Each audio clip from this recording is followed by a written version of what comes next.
Okay, welcome everybody. I'm going to give it a minute and then we'll begin. Hope you're all doing well. Interesting world as always. Never a dull moment in the Trump administration.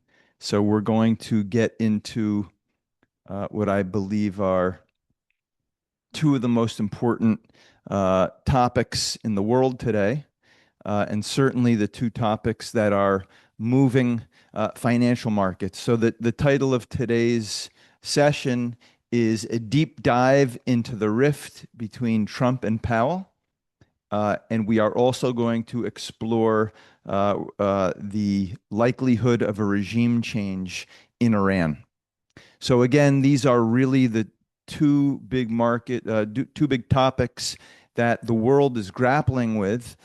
Certainly, the financial world is grappling with this battle between Trump and the Fed, Trump and Jay Powell, the chair of the Fed, and of course, Iran. So let's begin with Trump versus Powell. These attacks on the Fed, at least from the standpoint of investors, are deeply problematic. And each time we see one of these attacks from the Trump administration, we see a decline in the dollar, a decline in the stock market, and not surprisingly, we see a flight into gold, a flight into silver, and a flight into crypto as people flee dollar-denominated assets. So what's going on here between Trump and Powell, Trump and the Fed? Well, we know as of Sunday night that the Department of Justice opened up a criminal investigation against Fed Chair Powell and the Fed due to alleged cost overruns on this new building that is being built for the Fed.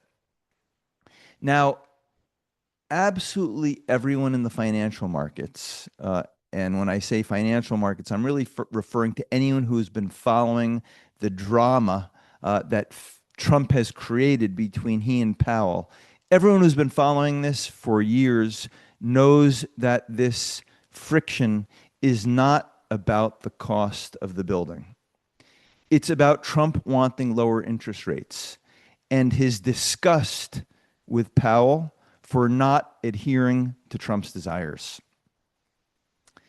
Now, let's remember that Trump appointed Powell as Fed chair. Powell took the position as Fed chair back in February of 2018. So Powell gets appointed Fed chair in February of 2018. Just 1 month later, Jay Powell raises interest rates. He raises interest rates in March of 2018. He goes from a very low interest rate range on the Fed funds rate. The Fed funds rate before Powell took the seat was between 1.25% and 1.5%. Powell raised rates to a new range between 1.5% and 1.75%. Now, Powell wasn't doing anything that the market didn't anticipate. In fact, Powell took over from the prior Fed chair, Janet Yellen, and she was also steadily raising interest rates. So Powell was just continuing what Janet Yellen had already been doing. Interest rates were exceptionally low, and he was gradually normalizing interest rates. But Trump was upset by that right off the bat. It left a very bad taste in Trump's mouth. As someone who has been a real estate investor for his entire life, Trump thinks it's always good when interest rates are very low, makes borrowing costs much lower. So right off the bat, Trump was unhappy with Jay Powell. Now, the last interest rate hike that Jay Powell did under the first Trump administration was at the end of December in 2018. So way before elections between Biden and Trump was Powell's last interest rate hike, again, in the first Trump administration. But again, Trump was very upset at Powell going back to his first administration for raising rates so quickly uh, uh, when Trump had just assumed the presidency. Now, let's move forward in history, and we get to the election season, the presidential election of 2024. Inflation had been running very high, and we've discussed this in the past as a consequence of COVID and some excess government spending. The inflation rate in the United States hit 9% in the summer of 2022. The Fed under Jay Powell was raising interest rates beginning in March of 2022. But by 2024, specifically by September of 2024, the headline PCE inflation rate, the rate that the Fed targets, PCE inflation, the headline number had declined all the way from 9% all the way down to 2.1%. And core PCE was running at 2.7%. And yet interest rates were still at a very high 5.5%. So it was unreasonable for the Fed to keep interest rates at such high levels. So the Fed had also been concerned at that time at some very sluggish jobs numbers that we were getting. So the overwhelming concern in the market back then in September of 2024 was that the labor market was perhaps slowing quite aggressively. And the inflation problem was sort of in the past. If you were looking in the rear view mirror, yes, inflation had been very high, but headline inflation had come all the way down to 2.1%, pretty much in line now with the Fed's 2% target. So it made all the sense in the world for the Fed to cut interest rates, and it did. In September of 2024, the Fed cut interest rates by 0.5 percentage point, 50 basis points. Now, Trump looked at Jay Powell and looked at the Fed and said, look, in my first administration, right when I came into office, the Fed was raising interest rates. And now, as we're heading towards another presidential election between Joe Biden and me, the Fed is cutting rates. The Fed must be biased against me. Jay Powell must have something against me. So Trump's disgust for Jay Powell and the Fed intensified. Now, that was the only rate cut that the Fed did before the November election. Okay, that 50 basis point rate cut that was made in September. Then after elections were over, the Fed continued to cut interest rates on November 7th, on December of 2024, cut interest rates again in December of 24. So this was after the election. So these interest rate cuts obviously were going to be to Trump's benefit. And in fact, if you look at the September rate cut, the September rate cut that the Fed did in 2024, there's zero chance that that September rate cut would have helped Biden. Interest rates operate with a long lag, and 2 months is not enough time to help Biden in any way. So even that September rate cut would have not helped Joe Biden, it would have helped the Trump presidency.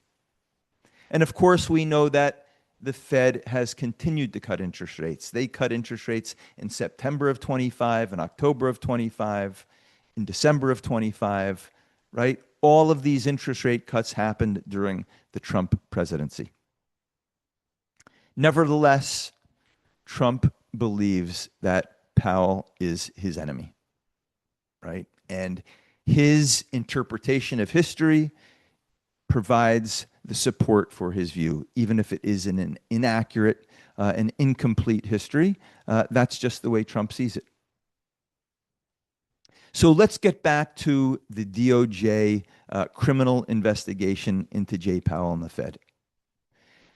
This has been called by many people and many people who are not necessarily against Trump, but even people who voted for Trump, but who are economists and care about Fed independence. It's been called the worst attack on the Fed in modern history.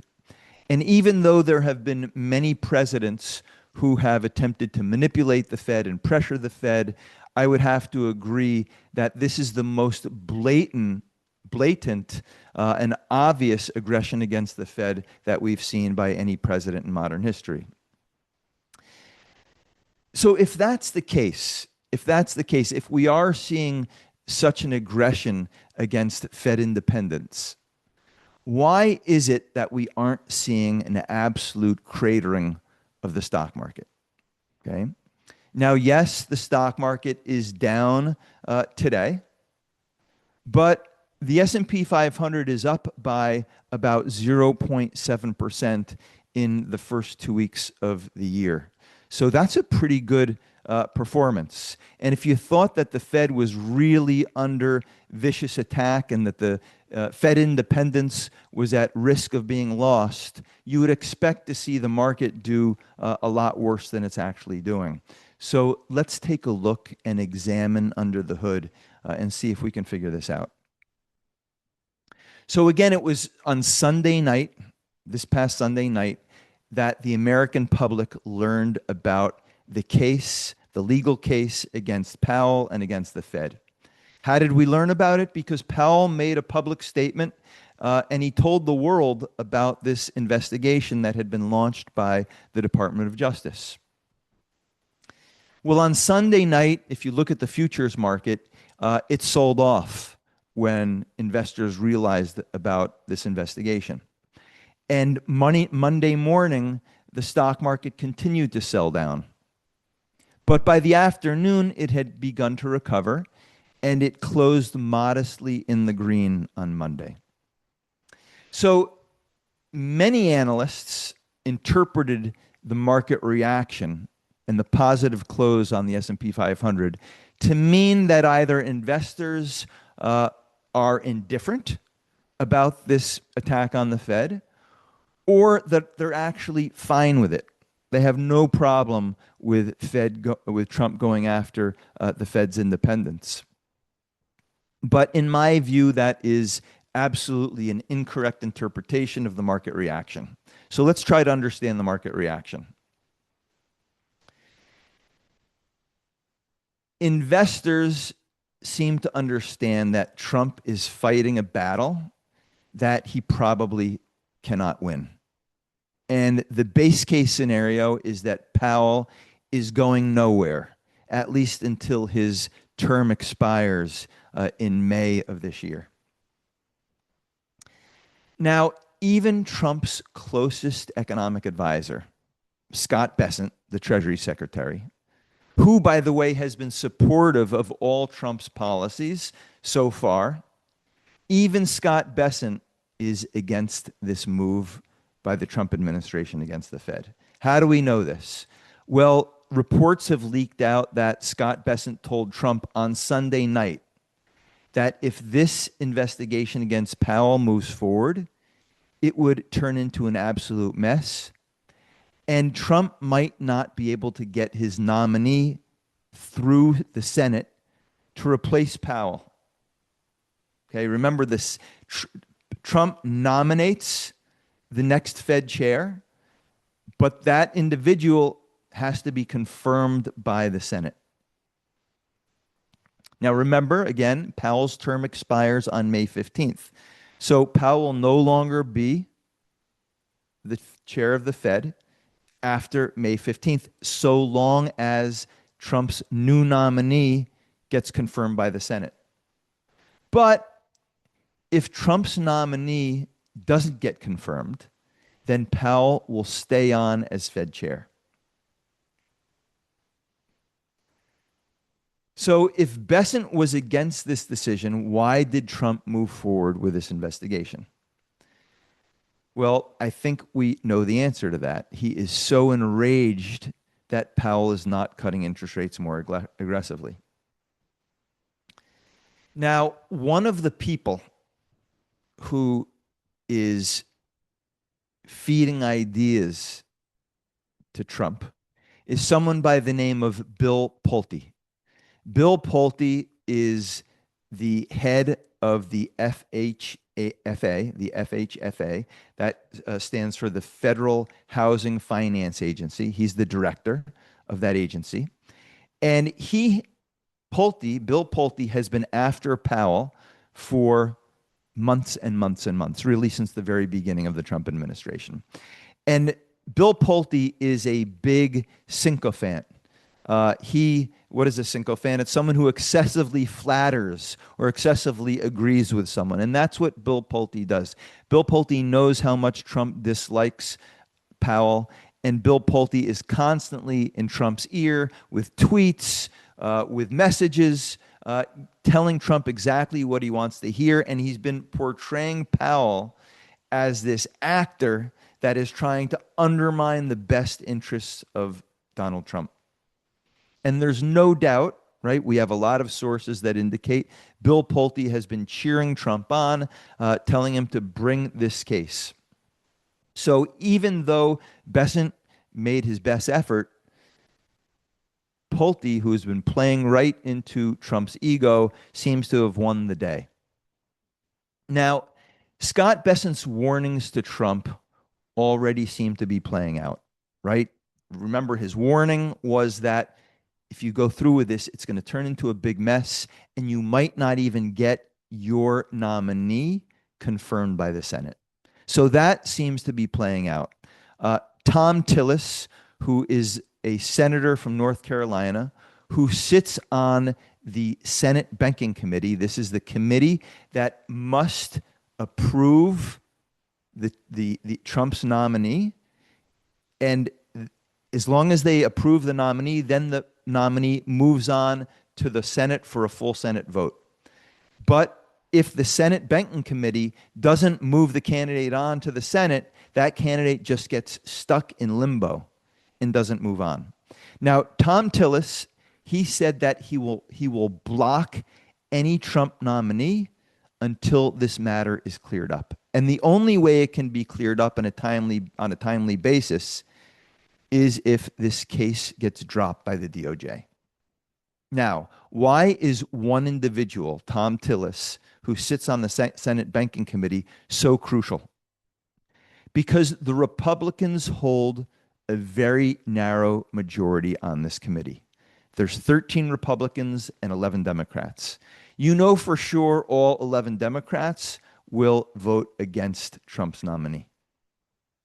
So if just one Republican switches sides and votes to block the nominee, this candidate goes nowhere.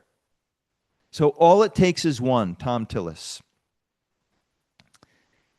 Now, in total, there are 5 other Republicans on the Senate Banking Committee that have come out against this case being launched by the DOJ against Powell and the Fed.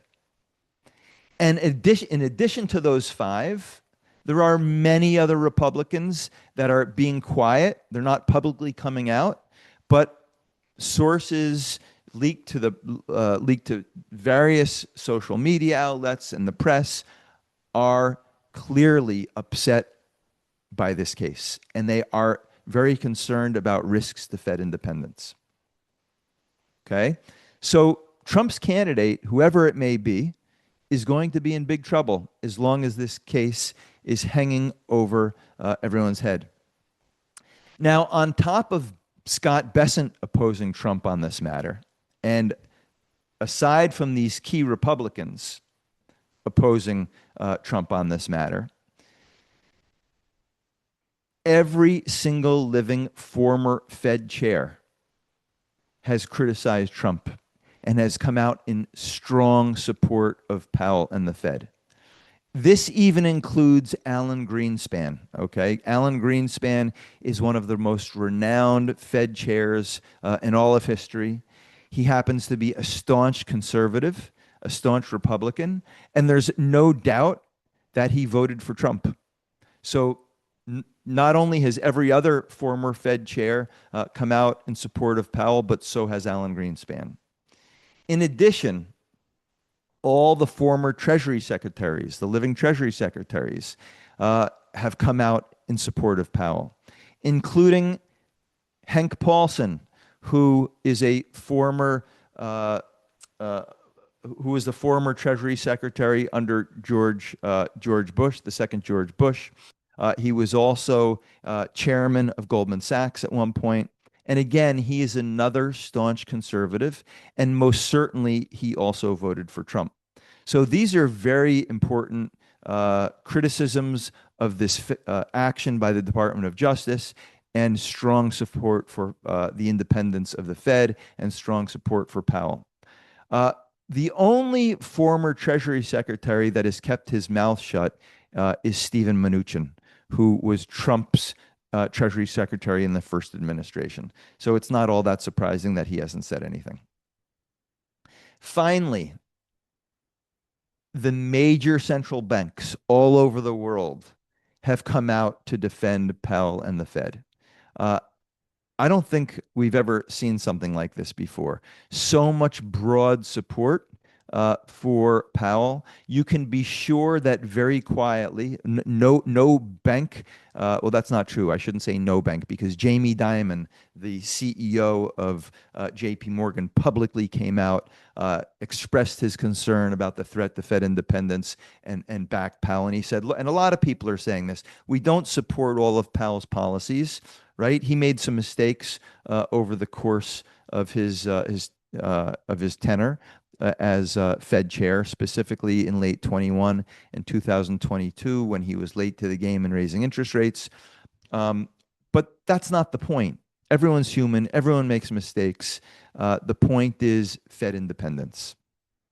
So we've seen broad support for Powell, for the Fed, and broad condemnation against this action by the Department of Justice. Now, as of yesterday, during the daylight hours, it seemed that Trump was seeing the writing on the wall. He seemed to be distancing himself from this case launched by the Department of Justice. In fact, his press secretary, Carolyn Levitt, came out saying that Trump had nothing to do with the case. And she said the DOJ is independent. They did this on their own. Now, we know that her statement is false. How do we know that? Because on December 29th, Trump came out and he said, in all likelihood, we're going to bring a legal case against Powell. So obviously, Trump knew this was coming, and he liked that it was coming. Perhaps it wasn't his idea. Perhaps the DOJ came to him with the idea, but he was fully on board. That's obvious. So the denial by Karen Levitt, while false, more importantly, perhaps, it was showing that Trump was perhaps distancing himself from the case. And that was a positive. Now, all of this condemnation domestically in the United States by senators, by former Fed chairs, by former Treasury secretaries, by global central banks, the market perceived that this case couldn't possibly go anywhere, that Trump would need to drop it. It was a loser. And that is precisely why the market ultimately responded fairly well on Monday. Okay? It wasn't because investors don't care. It wasn't because investors approve. It's because they thought this was a dead case. It wasn't going anywhere. But we had another hiccup last night. District Attorney Jeanine Pirro appeared on the Sean Hannity show last night on Fox, and she doubled down on the charges, on the accusations. And she made the case to the American public that this is just about the building construction and the cost overruns. And she, she happens to be a charismatic person. She's very articulate, very logical, and someone who hasn't been following the case in all its details over this long history could possibly be persuaded by her arguments. So once again, fear is swirling through the markets about the possible loss of Fed independence. So once again this morning, we saw another wave of dollar weakness, another wave of selling in the stock market, another run into crypto and into gold and silver, right? The exact market reaction that you would expect if people are worried about a loss of Fed independence, lowering interest rates, money printing, right? You're seeing that response in the market very predictably. Now, I still maintain the view that this case is going nowhere. Even if it were to make its way into the courts, there's not possibly a case here. Okay. And I'm just going to give you a small little example.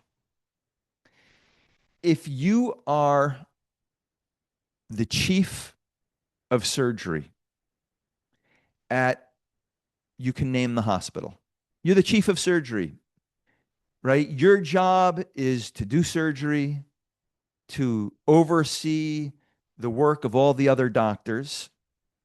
And there's a construction project. And the building, there's a cost overrun. And the cost of the building is far exceeds what the initial estimate was. Is anyone going to come to you and hold you responsible as the chief surgeon? You're not the administrator of the building, right? That's not your job. You're not there studying the blueprints. That's not what you were hired to do. Jay Powell's job is certainly not to be focusing on costs of a building that he is sitting in for, actually, he'll never sit in it because his term as Fed chair will be up by the time that job is completed. And even if he stays at the Fed, because his actual term doesn't, as a governor of the Fed, not as Fed chair, but he can choose to stay on at the Fed up until January of 2028. The Fed's not, this building is not going to be completed by then. Powell has no personal interest whatsoever in the beauty of this building, the magnificence of this building. It's completely irrelevant to his personal life.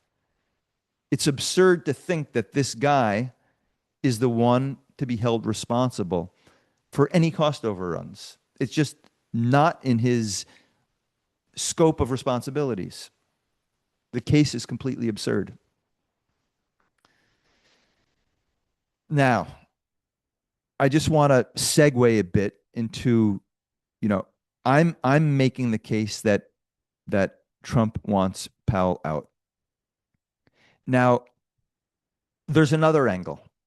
Greg Ip, who is a journalist, a very prestigious journalist who's been around the markets for as long as I have, he makes the case in an article in the Wall Street Journal that it's not so much that Trump thinks he can get rid of Powell, but he wants to send the message to the next Fed chair. And the next Fed chair might be Kevin Hassett, his economic advisor, or it might be one of the other few candidates. Regardless of who it is, Trump wants to send this guy a message, according to Greg Ip. If you do not lower rates according to my liking, I'm going to come after you and make your life miserable, just as I've done to Powell. So is that a plausible hypothesis? Could Greg Ip be right? Well, I don't think so. Why don't I think so? Well, first, look at the backlash against Trump from going after Powell, right? The markets don't like it. He's gotten tremendous amount of criticism all over the world from within the United States. Now, you can make the case, well, Trump doesn't care about criticism. The guy has the thickest skin of anybody I've ever seen. Well, that's true. That's true. So let's go on to another argument. Let's say, okay, I don't buy that. I don't buy, Trump is immune to criticism. So what? He could care less about backlash. Well, if Trump is going to appoint someone and then just a month later or a year later, you're telling me he's going to go after the next guy just as he went after Powell? Isn't that going to look horrible for Trump? Isn't Trump going to be the one that's going to look terribly foolish? Isn't everyone going to look right through that immediately? Look, Trump may ultimately go after the next Fed chair, but it's not going to be immediate. Thirdly, if Powell makes it through this, as I suspect he will, unscathed, the next Fed chair is actually going to be emboldened. He's going to say, look, as much as Trump went after Powell at the end of the day, it was a big fight. It was a lot of noise. It was a lot of drama, but he couldn't actually do anything to Powell. And I don't have to worry about Trump not reappointing me. Trump isn't going to be president. I need to worry about the next president. When my term comes due 4 years from now as Fed chair, there's going to be another president. And I want to make sure the next president sees that I did a great job steering the economy, that I was responsible, and I left the economy in good shape for who the next president is. So my loyalty is going to be to the economy and to whoever I think the next president is going to be. I want that next president to see me in a good light, not to see me as a pawn who pushed interest rates too low and caused inflation and caused all these other economic problems because I was irresponsible and was just loyal to the president. So for these reasons, I don't think Greg Ip's argument is at least going to influence. I don't think Trump is capable of influencing the next Fed chair nearly as much as Greg Ip believes. So let's go back to what exactly is Trump up to? What's he trying to achieve? Now, we've gone over in depth the history between Powell and Trump, why Trump has such animosity towards Powell and the Fed. But there's other factors at work also. Trump's poll numbers are not great. And equally important, or maybe more important, the Republicans are not looking to be in great shape going into midterm elections scheduled for later this year. We've heard nonstop criticisms of the Trump administration. The Trump administration is being blamed for the so-called affordability crisis. What is the affordability crisis? The affordability crisis is life is expensive. Well, by the way, life is expensive everywhere, everyone in the world. This affordability crisis, as it's being called, is a global phenomenon. It is not restricted to the United States. Yes, life is expensive everywhere and in every country, and in many places it's a lot more expensive than it is in the United States. By the way, just as we're on this topic of it's a global problem, many people hold up Denmark and Sweden as examples of places where things are more affordable. But it's important to note that, yes, a lot of life is subsidized, but the tax rate in Denmark is 45%. The tax rate in Sweden is on average 55%. So maybe you're not paying so much for a college education, but guess what? Your taxes are double the tax rate that you pay in the United States. So you're paying somewhere, right? You're paying somewhere. There's no such thing as a so-called free lunch. Germany and France are two other countries. Those tax rates, the average tax rate in those countries are 45%. In the United States, our average tax rate, I know some people pay a little more, some people pay a little less. Our average tax rate is about 26%. So yes, we pay more for certain things, but it all balances out. Anyway, that's not the point.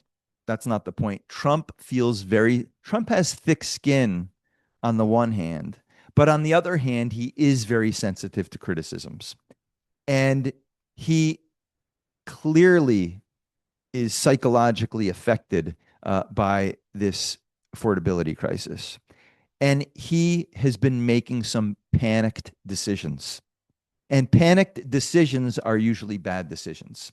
So, one of these panicked decisions is this decision to make this legal case against Powell. That's one of them. But there's been others as well. Let's just list them just to make it crystal clear that Trump is making some pretty panicky decisions right now as a response to the accusations that he's responsible for this affordability crisis. Well, the first decision he made was he he floated this idea that we're now going to have 50-year mortgages. Okay. If you want to buy a home, you'll be able to access a 50-year mortgage, and that will bring down your, you'll have to pay mortgage rates for a longer period of time, not 30 years, but 50 years, but your monthly payments are going to go down. So that's one of his ideas. Now, why is that not such a good idea? Well, for two reasons. Number one, if it actually stimulates demand for houses, what do you think is going to happen to housing prices? If the problem is housing prices are too high and you create more demand for houses, do you think housing prices are going to go down or are they going to go up? More demand means higher prices. So, not a great idea.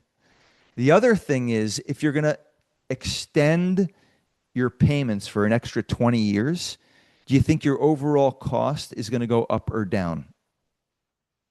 Chances are the overall cost is going to go up. People are going to be fooled. They're going to see that their monthly costs are lower. So they're going to think that their costs are going to go down. But in actuality, their payments are going to be extended for another 20 years. So in reality, their costs are going higher. So how will it end up? How will it work up? Higher prices for homes, and people will actually end up paying more for those homes because their mortgage payments will be extended over a more protracted period of time. So not a great idea. Second idea, Trump announced that Fannie Mae and Freddie Mac, these are two agencies that are help with mortgage loans. These agencies, Trump announced, will be buying $200 billion in mortgages. Okay, they're going to go out into the open market. They're going to buy $200 billion worth of mortgages. And when they do that, when they engage in that action, interest rates on mortgages will come down. So in theory, according to Trump, this will make it easier for people to buy a home. Mortgage rates will come down, making houses more affordable. Again, if this works, what do you think happens to housing demand? It goes up. So while mortgage rates may go down, housing prices will go up. So you really accomplish nothing. Now, I don't even think we'll get that far because $200 billion in mortgage purchases out of a $13 trillion mortgage market means that Fannie Mae and Freddie Mac will be only buying 1.5% of the entire mortgage market. It's tiny. It's nothing. It's like dropping a penny into an ocean. So this policy won't move the needle in all likelihood. But if it did move the needle, it will only drive up housing costs and no one will end up better off. So another panicked idea that is not very helpful. Here's another idea that he came up with. Credit card companies will not be able to charge interest rates above 10%. Well, if the Trump administration imposes such a restriction on credit card companies, what do you think will be the result? The credit card companies will just restrict lending. Someone who used to be able to qualify for a credit card if they're late on their payments, and they would get charged 20%, now this person won't even have access to a credit card. Okay, if you're a lower quality borrower, if I can only charge 10%, a lot of people aren't going to have access to credit. That's how credit card companies will adjust. Okay, they're not going to extend a rate of 10% on someone who they think is a fairly risky proposition, right? They just won't do it. That person will just not have access to credit. They'll just be cut off. So this is another panicked idea that will have negative economic consequences for people and for the economy. So these are desperate ideas in response to Trump being very sensitive to this criticism about the affordability crisis. And I do believe that this attack on the Fed is part of this series of bad mistakes. Now, I think, again, the bottom line is that ultimately Trump is going to see the writing on the wall. He will understand that he's not going to be able to get his nominee through the Senate. And ultimately, the DOJ is going to have to find a delicate way, a face-saving way of backing off this, this move. But in terms of the bottom line for Trump and the Republican Party, all of these panic decisions, which Trump thinks are going to help him and help the Republicans in the midterms, are actually self-destructive. They're not good for him, and they are not good for the Republican Party. Let's move on to geopolitics. I'm not going to take any questions because I want to get to geopolitics and Iran specifically. Now, there are estimates at this point that indicate that perhaps up to 20,000 protesters have been killed in recent days by the Iranian regime. Trump made a threat. He sent a clear message to the Iranian regime that if they slaughtered protesters, there would be hell to pay. He has sent out warnings. He has urged Iranian people to remain in the streets. Even yesterday and last night, he was urging the Iranian people to remain in the streets, to keep protesting. And he's even hinted at this point that he may be interested in regime change, something that he had not said until this point. Now, how did he hint that he might be open to regime change? How did he hint that? Well, it was in a tweet yesterday. He stated to the Iranian people, take over your institutions, save the names of the killers and abusers. They will pay a big price. Help is on the way. So if he's asking them to take over the institutions, that's regime change. If he's telling them to save the names of their killers and abusers, well, for what purpose? The purpose would be if there's a new regime in charge, then they would have the authority to take action against these killers and abusers. So it does appear that we're getting ready. There are a lot of mixed signals, right? There's been articles in various newspapers, including the Wall Street Journal, indicating that several members of the Trump administration are urging restraint, urging negotiation. But after making all of these threats, it's hard to imagine that Trump is going to walk back his threats and let the mullahs remain in power. And just this morning, the United States has begun to evacuate personnel from the air base that it has in Qatar, the Al Udeid Air Base, which is a U.S. air base in Qatar. And the only reason you'd be evacuating personnel from that air base is because you are worried about a possible counterstrike by Iran on U.S. assets. So the question I want to raise is, are we looking at the possible end of the Iranian regime? And I haven't seen anywhere anyone sort of create a framework for trying to understand how fragile the Iranian regime actually is. So that's what I'm going to do here. I have created a framework. There's I believe six key elements that I think we can use to assess whether or not this regime is fragile. And I make this list out of my own personal history of doing tremendous amount of research and seeing firsthand the collapse of authoritarian regimes, what worked, what didn't work, and why authoritarian regimes and totalitarian regimes have collapsed throughout history. And I'm going to use these six key these six key elements, this framework, to assess whether or not the Iranian regime is at risk of collapse.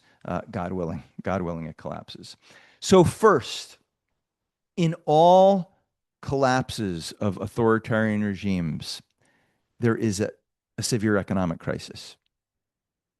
And in Iran, you have a severe economic crisis. The currency is absolutely the currency is collapsing. Okay. Inflation is skyrocketing. It's reported at somewhere between 40 and 50%, but that's reported inflation. We know the Iranian authorities lie about everything. Inflation is probably several hundred percentage points, not 40 or 50%. There is severe mismanagement of the economy in every aspect. We see this clearly in the water shortages that are plaguing every corner of Iran. Not only that, there are power outages throughout Iran. So people can't get basic drinking water, showers. They're losing power throughout the day. And there is no money in the government to fix these problems because the government is experiencing a budget crisis. Why do they have a budget crisis? Because they have spent all their money abroad funding terrorist organizations like Hezbollah, like Hamas, like the Houthis. In addition, they've spent all their money on weapons and trying to build nuclear facilities. And they have spent even, in addition, they've spent more money on funding international terrorism all over the world, in London and France. They have terrorist organizations in the United States. They spend nothing on their own economy. So this is a true economic crisis. They have no money to fix any of their own domestic problems. So that's number one, economic crisis. Number two, in all collapses of authoritarian regimes, you have a complete loss of credibility. And the founding ideology of that authoritarian regime collapses. The ideology loses all credibility. Now, the founding ideology in Iran, what was it? It was an anti-American ideology, right? Against imperialism. Against U.S. imperialism. The idea was that the United States was manipulating events inside of Iran, and we want America out. It was an anti-Israel ideology, and the idea was that Jews should have no presence anywhere in our region. So this was another part of, a key part, anti-America, anti-Israel. These two concepts went hand in hand as a founding part of the originating ideology of the 1979 revolution that brought the mullahs to power. And these two, the anti-American and anti-Israel ideology, went together with religious Islamist fervor, right? We are going to transform our country through Islam. Now, where do these three ideas stand today? Well, they've been turned on their head. Okay. Today, in Iran, the two most popular countries among the population are America and Israel. They see America and Israel as their allies and their potential rescuers, right? So in these protests, you can see people chanting pro-American and pro-Israel slogans. You can even see people waving American and Israeli flags. So again, it's been flipped on the head. The founding ideology has been flipped on its head. And what about Islam? Right? The women are tearing off their head coverings. They've they are fed up. Now Iran is the most secular civilization, the population itself, the most secular in the Middle East. They don't want to have anything to do, by and large, with Islamist ideology, right? The religion has come to be seen as the oppressor, not the liberator.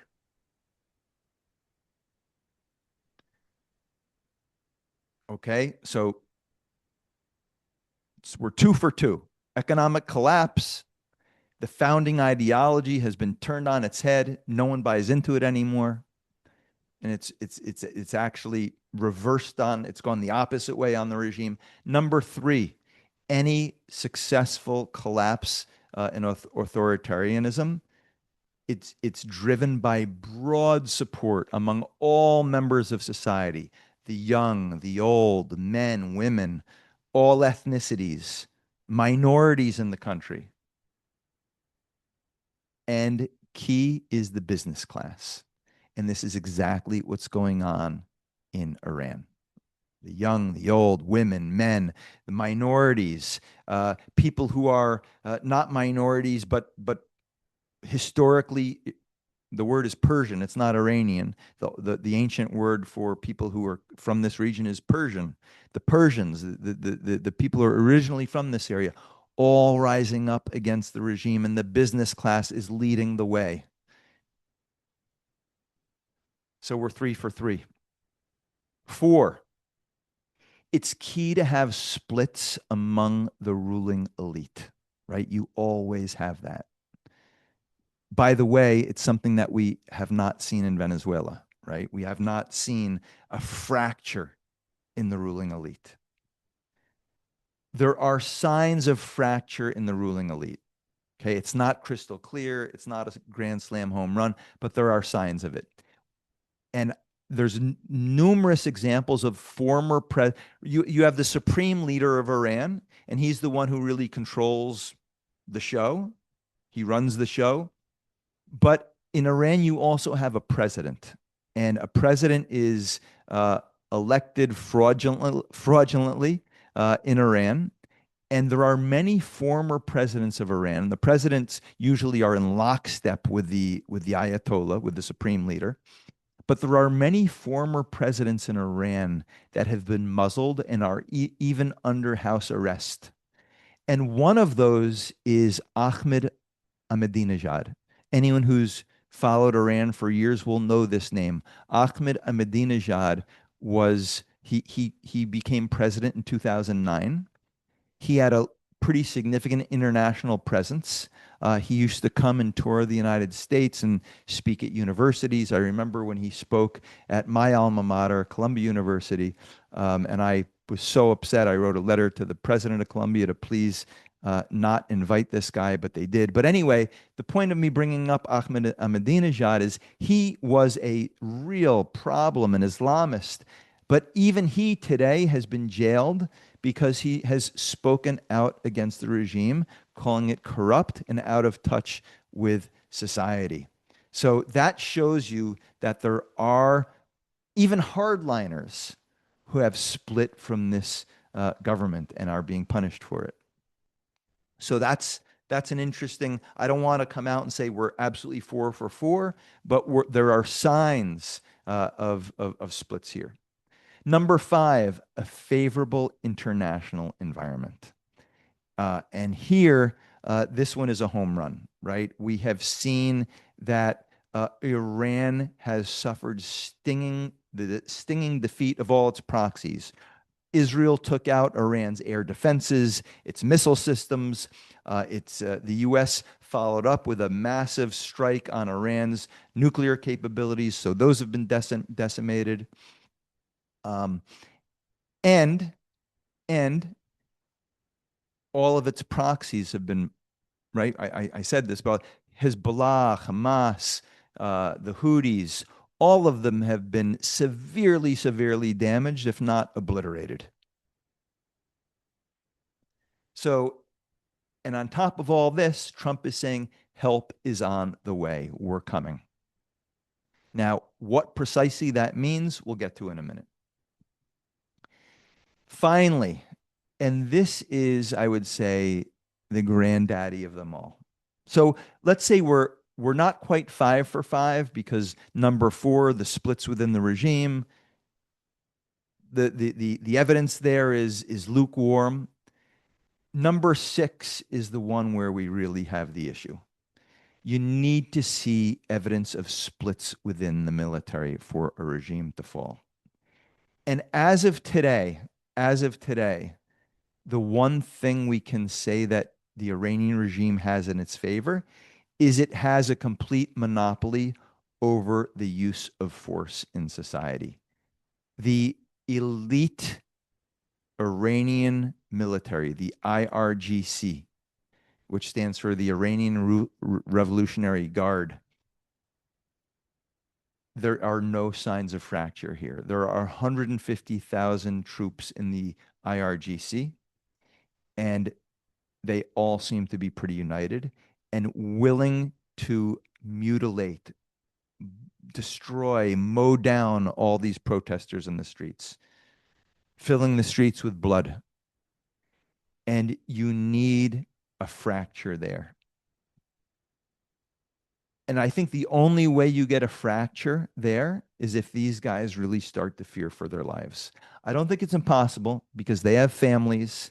They too, even though they get access to a lot of corruption and money that regular society doesn't enjoy, these guys have families, they have cousins, they have extended family that are not in the IRGC. They see people suffering. Their lives, even the people in the IRGC, aren't what they were 2, 3, 4, 5 years ago. They see the direction of travel. If they start to believe that their lives are at risk, they might switch sides. And I would like to think that there are people in the CIA, perhaps people in the Mossad, that are reaching out to certain parts, certain people within the IRGC, enticing them and threatening them, letting them know that if you switch sides, switch to the good guys, there are opportunities for you in the future of Iran. But if not, you will face death and suffering. This is where U.S.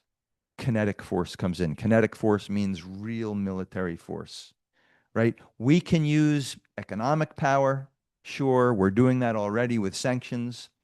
We can use cyber to disrupt the ability of the Iranian military forces to communicate with one another. We can wreak havoc on their economy for a period of time using cyber warfare.